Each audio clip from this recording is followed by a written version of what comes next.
గం గణపతయే నమః. హరి ఓం. వాల్మీకి రామాయణం అయోధ్యాకాండలో శ్రీరాముని వనములకు పంపెడు విషయమున దశరథుడు మిగులును పరితపించుచు కైక ముందర తన ఆవేదనను ప్రకటించుట గురించి చెప్పుకుంటున్నాం. అంతటా మహారాజు కైకయు పలికిన కర్ణ కఠోరమైన వచనములను వినినంతనే మిగుల చింతాక్రాంతుడయ్యెను. మరియు ఒక క్షణకాలము పాటు మిక్కిలి పరితాపమునకు లోనయ్యెను. సామాన్యంగా సత్వస్వభావము గల కైకేయి రామ పట్టాభిషేకమునకు విఘ్నకరముగా ఇట్లు పలుకుట అసంభవము. కనుక ఇది స్వప్నము గానవచ్చును. నిద్రయేలి నాకు కలవచ్చుట ఎట్లు? లేక ఇది నా చిత్తభ్రమ కావచ్చును. భ్రమపడుటకు కారణమేదియూ కనబడదు. అందువలన ఇది జన్మాంతర సంఘటన స్మృతియా? జన్మాంతరమునందును ఇట్టి పరిస్థితి అసంభవము. కాబట్టి నా మనస్సునకు ఉన్మాదం ఏర్పడినదా? అను పలు విధముల చింతించు రాజు దుఃఖపడసాగెను. కైకేయి యొక్క మాటల దెబ్బలకు సృహను కోల్పోయిన దశరథుడు కొంతసేపటికి తెప్పరిల్లి మరలా దుఃఖితుడై ఆడపులిని చూచిన లేడివలె గిలగిలలాడెను. పిమ్మట అతడు కటికి నేలపై చతికిలబడి పాములవాడు గీచిన వృత్తాకార మండలమున మంత్రములచే బంధింపబడిన మహావిష సర్పము వలె నిట్టూర్పులు విడువసాగెను. ఛీ, ఏమిది అని పలుకుచు ఆ మహారాజు శోకభారముచే చైతన్యమును కోల్పోయి మరలా మూర్ఛితుడాయెను.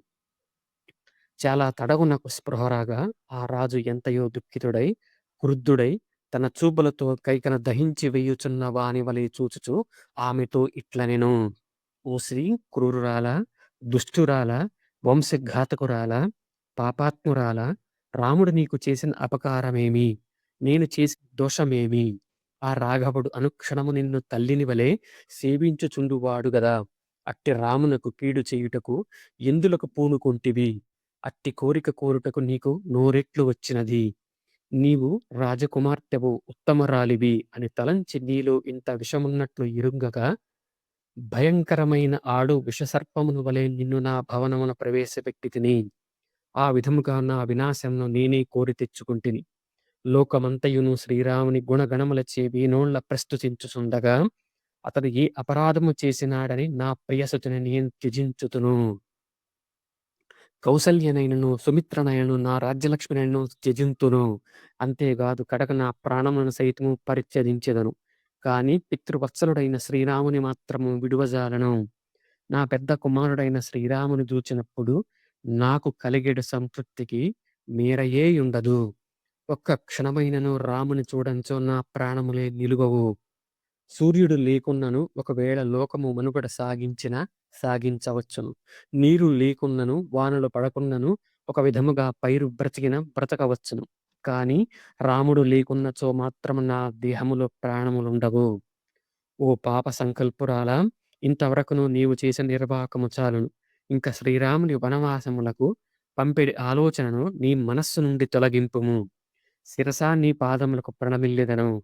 ఈ దీనుని కరుణకరింపుము. ఓ పాపాత్మురాలా, ఇంతటి దారుణమైన దురాలోచన నీ మనస్సునకు ఇట్టు వచ్చినది. భరతునిపై నాకు ప్రేమ యున్నదో లేదో తెలుసుకొనగోరుచున్నావా? అయితే సరి, భరతుని యువరాజ పట్టాభిషిక్తుని జేయుము అని మొదట వరము కోరితివి. అది నాకు సమ్మతమే.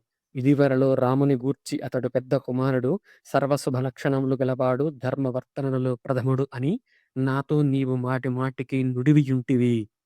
ప్రియభాషిణివైన నీవు నా తృప్తి కొరకై అట్లు చెప్పి ఉండవచ్చును. లేక నీకు రాముడు నచ్చిన సేవలను బట్టి నీవు ఆ విధముగా నుడివి ఉండవచ్చును. ఇప్పుడు రామ పట్టాభిషేక వార్తను వినిన పిమ్మట ఇతరులు చెప్పిన చాడీలకు లొంగి శోకమున మునిగి ఈ కోపగృహమున ప్రవేశించితవేమో. ఆ కారణముననే నన్ను ఇట్లు మిక్కిలి బాధించుచుంటివి. ఓ దేవి, ఇంతవరకును ఇక్ష్వాకు ప్రభువు వంశము నీతి నియమములకు నిలయము, పేరు ప్రతిష్టలకు పెన్నిది. ఆ వంశమున మెట్టిన నీకు ఈ విపరీత బుద్ధి ఎట్టు పుట్టినది? దీని వలన ఆ సద్వంశమునకు గొప్ప అనర్థము సంభవించును. ఇది అనర్థ సూచకము. ఓ విశాలాక్షి, ఇంతవరకును ఎన్నడూ నీవు నాకు హితముగానే పనిగానే చేసి ఉండలేదు. అప్రియ వచనములను పలికి ఉండలేదు. కనుక నీవు పలికిన ఈ మాటలను నేను విశ్వసించుటలేదు. నన్ను పరీక్షించుటకై ఇట్లనుచున్నావేమో.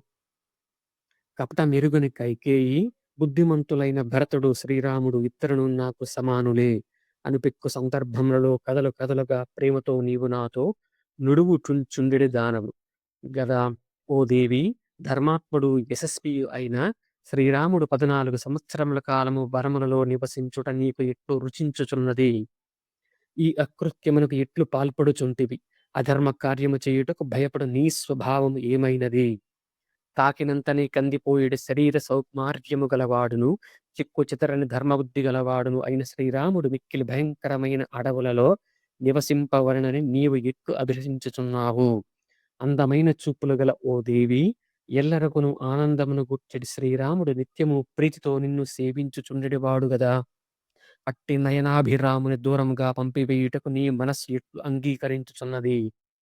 సర్వదా భరతుని కంటెను రాముడే నీకు సపర్యలు చేయుచుండుట నేను గమనించితిని. కాని శ్రీరాముని కంటెను అధికముగా భరతుడు నిన్ను సేవించుచుండుట యథార్థముగా నేను చూడనే లేదు.